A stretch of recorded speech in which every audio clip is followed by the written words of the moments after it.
Three things you need to know about the used aircraft market.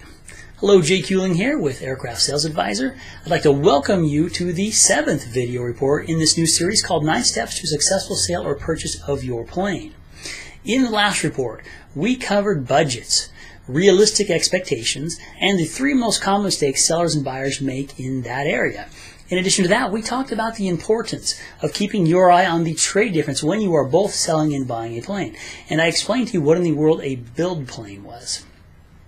In today's report, we're going to look at the used aircraft market. I'm going to show you 3 important pieces of information you'll need to know in order to determine an accurate value for your plane and to find out what you should really be paying for your next one.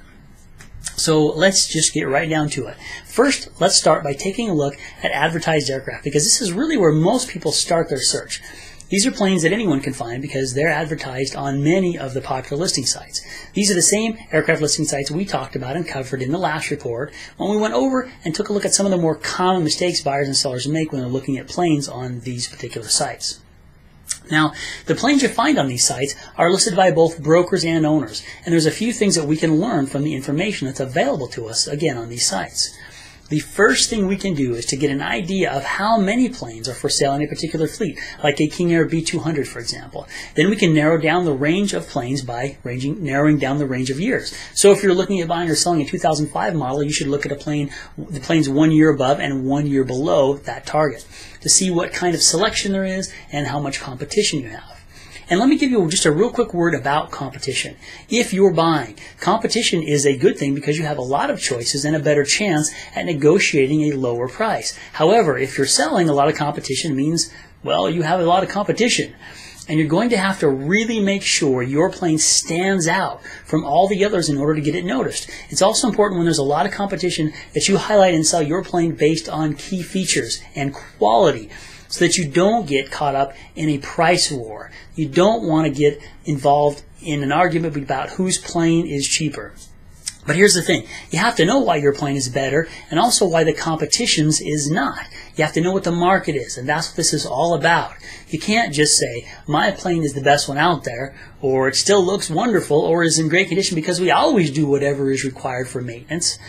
Because I can tell you that everyone out there says the same thing, and you won't get your plane sold, and it will not stand out if you use this approach. The second thing you can find out on these popular listing sites is a general range of asking prices.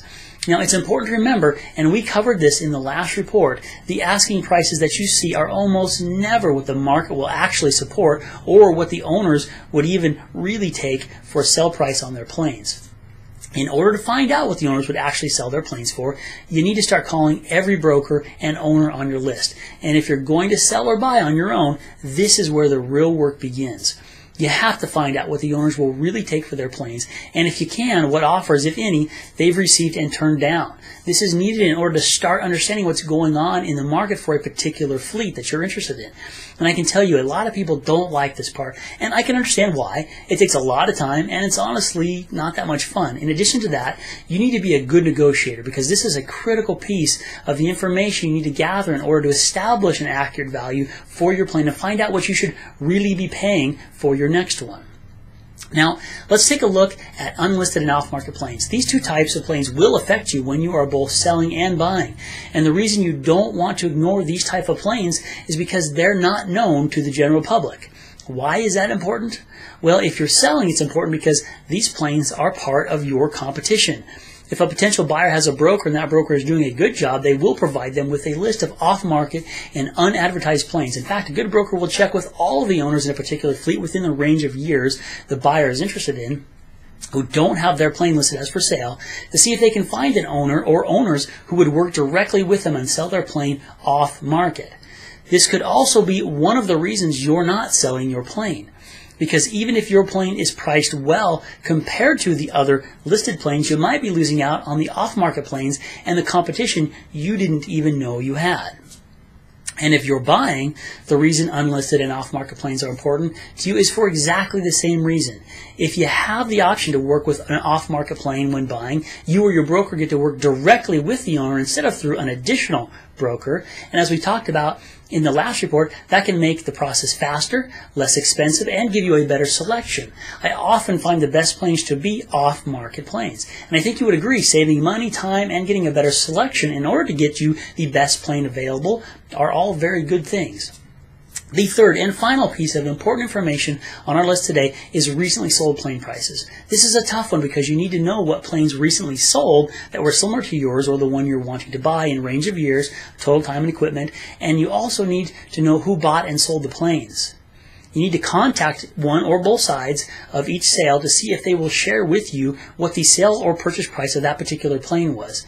And you need to find out this information for at least 3 planes to be successful that, again, are similar to yours in year, equipment, and total time on the engines and airframe.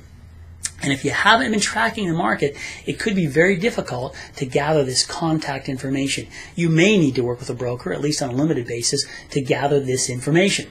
And even then, not all brokers actually track the sold information on planes. So you have to make sure that they're able to do that. Now, this is an important step, so don't skip this one, because you need this information in order to accurately determine what the market is doing and the level of pricing it's supporting. And you need to know that when you're both selling and buying a plane.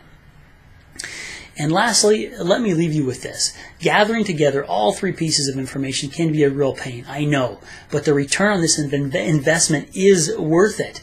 If you are selling, it will give you confidence to know what your plane is worth and to know what offer you should take and what offers you should pass on. And if you are buying, it will do the same thing. Give you confidence to know what offers to make and what to pass on, when to pass on a plane because the price is too high. You won't be affected by the broker or brokers telling you to buy quickly because this is the best plane out there and if you don't hurry, someone else is going to get it. You'll already know what's out there and whether it's a good price or if it's one that you should actually pass on. So leave the guesswork out of it.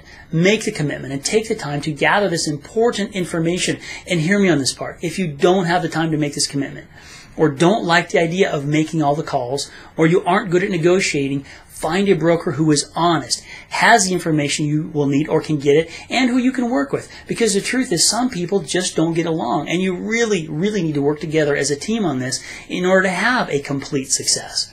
You don't want your plane to just be sold or to simply purchase a replacement. You want your plane to be sold for the top of what the market will support, and you want your replacement plane to be the best one in the world for you. In my next report, we're going to cover the information you'll need to gather and have ready for the sale of your plane and what you'll want to see for a potential plane that you're looking at purchasing. And we'll also go over what you absolutely need to know about the pre-purchase inspection when you are both buying and selling.